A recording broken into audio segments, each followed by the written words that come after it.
Hello, Charles Mercier here. Let's look together at another good object from the Greek and Roman galleries at the Metropolitan Museum of Art in New York. This flask for olive oil takes us to a wedding in the area around Athens in Greece about the year 540 BCE. It's a piece of pottery, a vessel made out of clay fired in a kiln. It's decorated with a painting by a painter called the Amasis Painter. Ancient Greeks didn't have photography or video, but they liked to record everyday scenes on their pottery. Greek vase painting is decoration on more or less practical objects that have practical uses.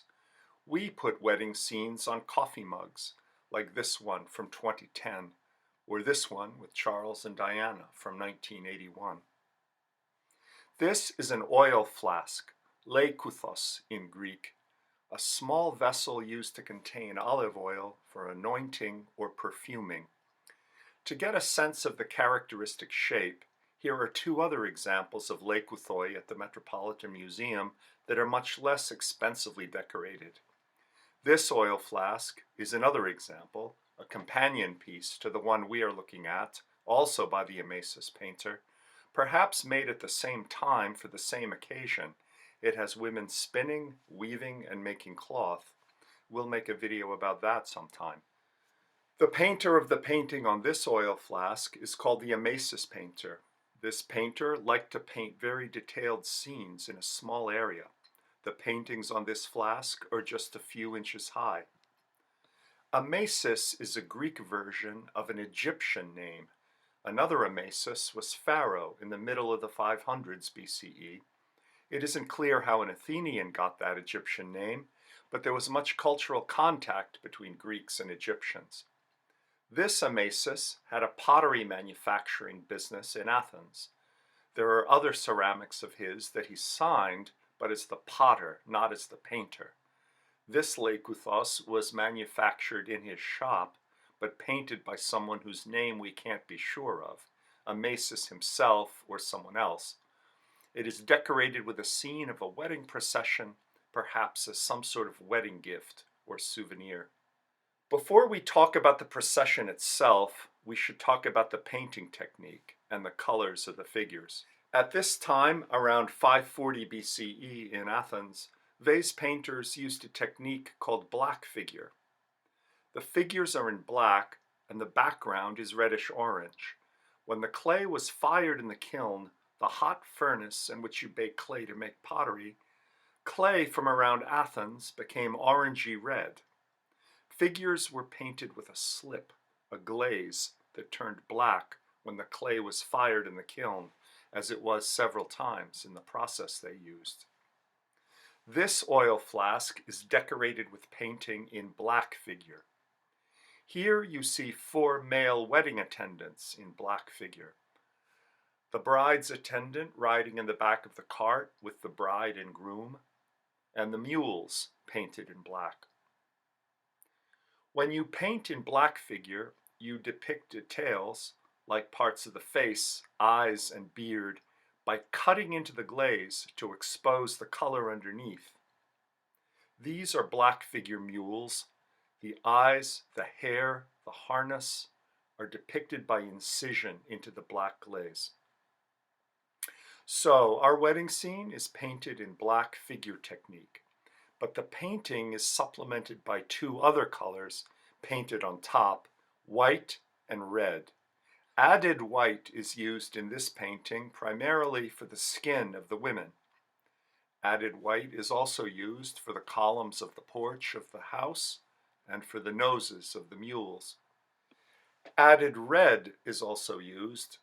It's preserved here in the hair color of the groom, decorations on his fancy wedding garment, and the veil of the bride. So, in this painting, the skin color of the men is black, and the skin color of the women is white. This is not a realistic depiction of the actual skin color of these ancient Greek people. We should not be thinking here in terms of race. Skin color here is a stylized way of saying that in ancient Greek culture, men and women operated in 2 different spheres. The sphere of the man is outside, in the world, in public, and the sphere of the woman is inside, in her household. In ancient Greek culture, women were restricted in their opportunities for activities outside their house. Light skin color here is a sign that a woman was properly sheltered inside her own house. In Athenian culture at that time, women had a legal guardian. Women were not legally independent. Their marriage was arranged by their legal guardian, their father, or in his absence, another male relative. So the central idea of an ancient Athenian wedding was the transfer of the bride from her father's house to the house of the groom, from the legal authority of her father to that of her husband. The wedding procession moved the young woman from one house to the other and was the central act of an ancient Greek wedding. It was also something like a parade that might catch the attention of onlookers. In the Iliad of Homer, there is a description of a wedding procession in the happy city on the shield of Achilles that mentions some of the same things we see in this procession. There were weddings and feasts, and they were leading up through the city brides from their chambers under burning torches, and a loud wedding song was rising, and young men dancers were whirling, and among them auloi and lyres were making music, and women, each standing in their doorway, were marveling. There was music and singing and dancing at a Greek wedding, and we see it here. On the shoulder of this lekythos, that is, the flat part sloping up to the neck of the flask, we see musicians and dancers. This is a black and white photo of the flask looking down from above. There is a man on the right playing a 5-stringed lyre. That's the instrument you've been hearing. There is another man on the left sitting on a stool playing the aulos, a double reed instrument that makes a buzzing music, like a bagpipe or an oboe, the instrument you're hearing now. There are 3 groups of young women holding hands and dancing. The group on the upper right and in the lower middle are dancing toward the lyre player. The group on the left is moving toward the aulos player.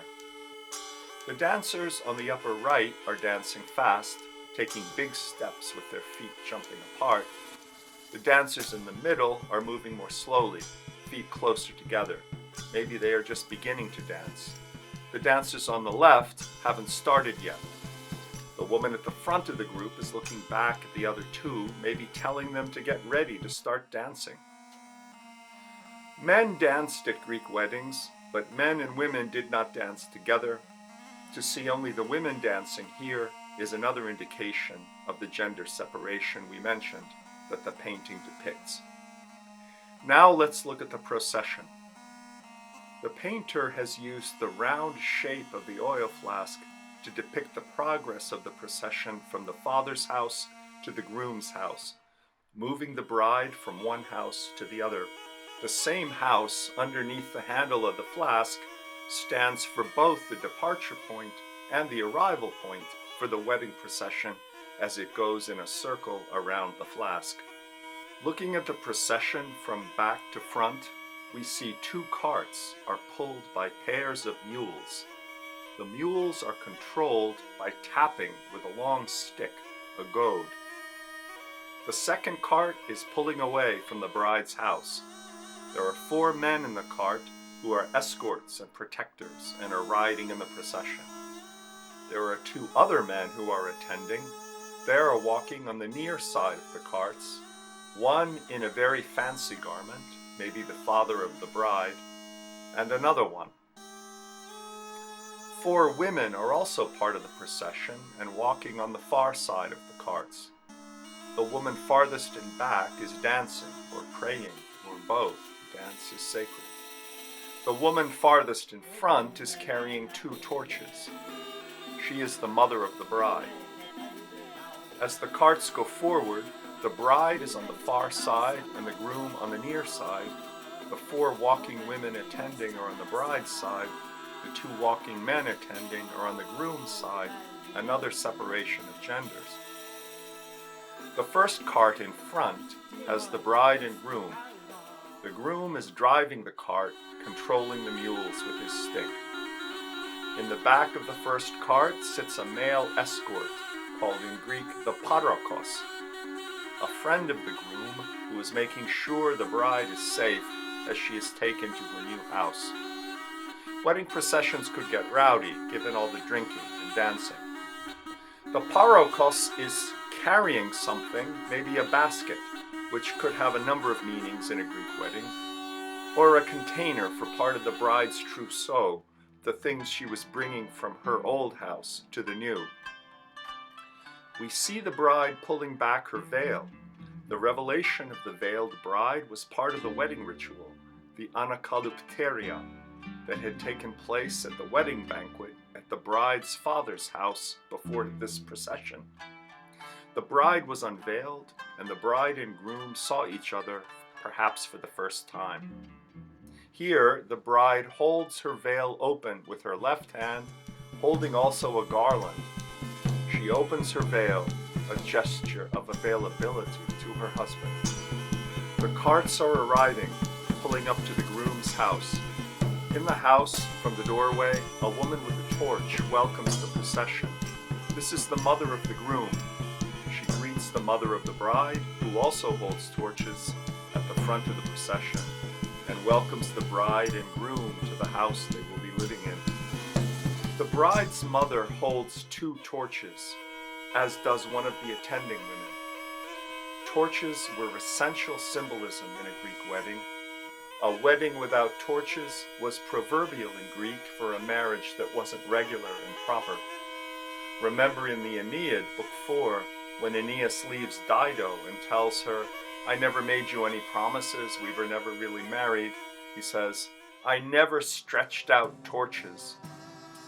In many Greek religious rituals, fire was thought religiously to purify and ward off evil demons. The burning fire of these torches was a kind of purification. Bride's mother and groom's mother join in holding torches for their children on this special occasion as the bride begins her new life in a strange new house.